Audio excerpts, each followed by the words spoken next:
Hi friends! Thanks for tuning in. If you like this video, please give it a like, comment below, and take a moment to subscribe to our channel. Rivière-au-Renard is a charming community on the Gaspé Peninsula in Quebec.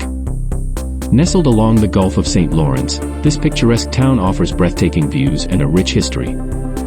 Rivière-au-Renard was originally settled in the 1790s by French-Canadian and Irish families.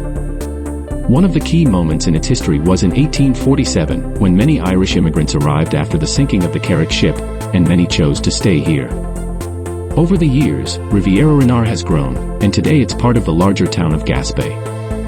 The town is surrounded by stunning landscapes, with beautiful coastlines, forests, and the Faux-Rilon National Park nearby. It's an ideal spot for outdoor activities like hiking, fishing, and wildlife watching. The area has been an important fishing hub, especially for cod, and the town's marina remains a central part of life here. From the picturesque Club Nautique Faux-Rilon Marina to local landmarks, Rivière-au-Renard is a must-visit for those seeking a taste of Quebec's coastal life. Whether you're looking to relax by the water, explore nature, or dive into the local history, this lovely town has something for everyone.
Bye.